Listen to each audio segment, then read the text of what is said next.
MRI की date लेने आई, उसको मालूम करने आई, डॉक्टर छुट्टी पे थे।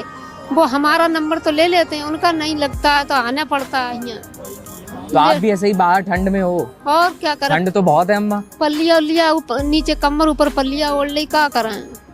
अब बेबसी को तो क्या ही करना तो है ही। अगर राम मंदिर जाएंगे तो अस्पताल जाने की जरूरत ही नहीं पड़ेगी भाई।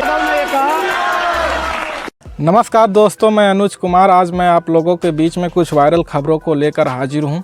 आज की सबसे वायरल खबर ये है कि संभल के सीईओ अनुज चौधरी पर गाज गिरी है। इनके ऊपर वर्दी नियमों वालों को तोड़ने का आरोप लगा है, क्योंकि कुछ दिन पहले इन्होंने एक धार्मिक यात्रा में गदा लेकर चलने का काम किए थे। और जैसे ही ये खबर सोशल मीडिया पर पहुंची, सोशल मीडिया से भी लोगों के रिएक्शन आने शुरू हो गए। एक भाई साहब हैं जिनका नाम है सचिन गुप्ता, उन्होंने लिखा कि किष्किंधा रथ यात्रा में गदा लेकर चलने वाले संभल के सीईओ अनुज चौधरी पर जांच बैठी, उन पर सेवा नियमावली और वर्दी को तोड़ने का आरोप है। और दूसरे ट्विटर यूजर हैं जिनका नाम है सूर्या समाजवादी, इन्होंने लिखा कि धार्मिक यात्रा में गदा लेकर चलने वाले संभल के सीईओ अनुज चौधरी पर जांच बैठी है। ये 2027 तक सीईओ रहेंगे। बीजेपी सरकार के साथ इनकी भी छुट्टी जनता 27 में करेगी। हमारी अगली खबर यह है कि कंगना रनावत ने एक बयान दिया जिसको लेकर सोशल मीडिया पर खूब चर्चा हो रही है। इन्होंने कहा कि मैंने अपने रिसर्च में पाया कि इंदिरा गांधी बहुत ही कमज़ोर प्रधानमंत्री थी।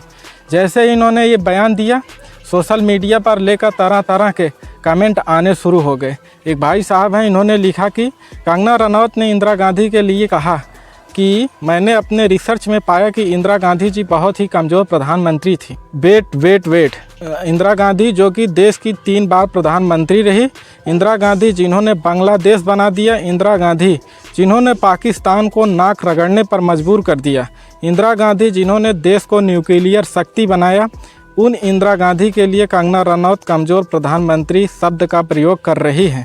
क्या सच में कंगना रनौत मोदी के अलावा प्रधानमंत्री के तौर पर किसी को नहीं जानती?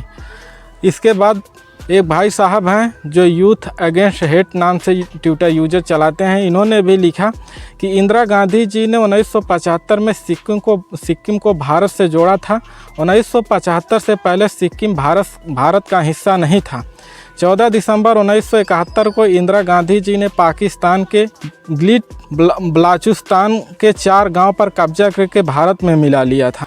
और 13 अप्रैल 1984 को इंदिरा गांधी जी ने ऑपरेशन मेघदूत के तहत सियाचिन पर कब्जा करके भारत में मिला लिया था। 1984 से पहले सियाचिन भारत में नहीं था।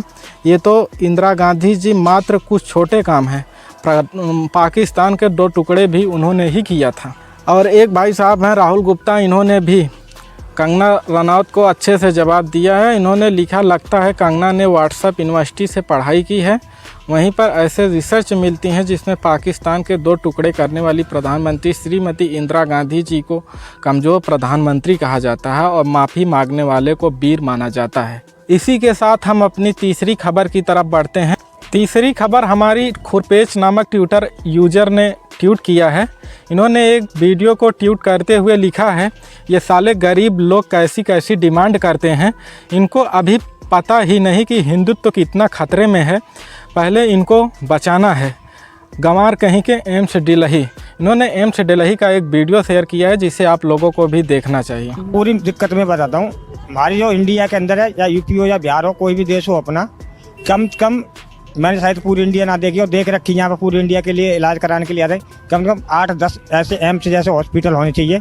जो आदमी यहाँ पर धक्का नहीं खा पाए, रात भर पटके खाता है, बेड नहीं मिल पाते। बेड इसलिए नहीं मिल पाते कि भाई इतने मरीज हैं, डॉक्टरों के पास इतने बेड नहीं है, और डॉक्टर इतनी मेहनत करते हैं यहाँ पे कि टाइम से चाय और खाना तक टाइम से नहीं खा पाते।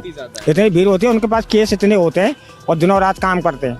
MRI की डेट लेने आई, उसको मालूम करने आई, डॉक्टर छुट्टी पे थे। वो हमारा नंबर तो ले लेते हैं, उनका नहीं लगता है तो आना पड़ता है यहाँ। तो आप भी ऐसे ही बाहर ठंड में हो? और क्या करें, ठंड तो बहुत है अम्मा। पल्लिया उल्लिया नीचे कमर ऊपर पल्लिया ओढ़ ली, क्या करें।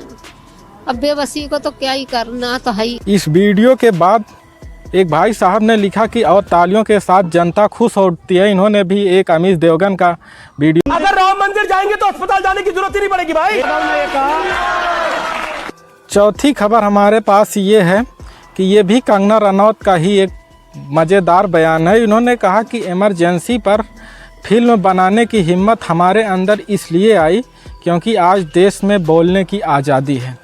इसके बाद जैसे ही ये खबर सोशल मीडिया पर पहुंची, लोगों को रिएक्शन आने शुरू हो गए। एक भाई साहब हैं, इन्होंने लिखा, वैसे तो आपको आज़ादी 2014 में मिली थी, 2006 में तो आपने एक गुलाम देश में अपना करियर शुरू किया था। वैसे मोदी जी का दिलजीत से मिलना और आपसे न मिलना कैसा लगा? भक्तों, आपको कैसा लगा? और एक ट्विटर यूजर और है डॉक्टर खतरा करके, उन्होंने लिखा कि लेकिन आज मणिपुर के बारे में एक फिल्म नहीं बनाई जा सकती, क्या सच में इतनी आज़ादी है? और एक ट्विटर यूजर हैं अशोक सिंह, इन्होंने भी लिखा कि इमरजेंसी कब रिलीज हुई पता ही नहीं चला, फर्स्ट डे कलेक्शन कितना रहा। देश में बोलने की आज़ादी है इसलिए फिल्म बन पाई, लेकिन देश में बनी हुई फिल्म रोकने की भी आज़ादी है, इसलिए फिल्म लटक गई। इन सब के लिए नेहरू जी दोषी हैं।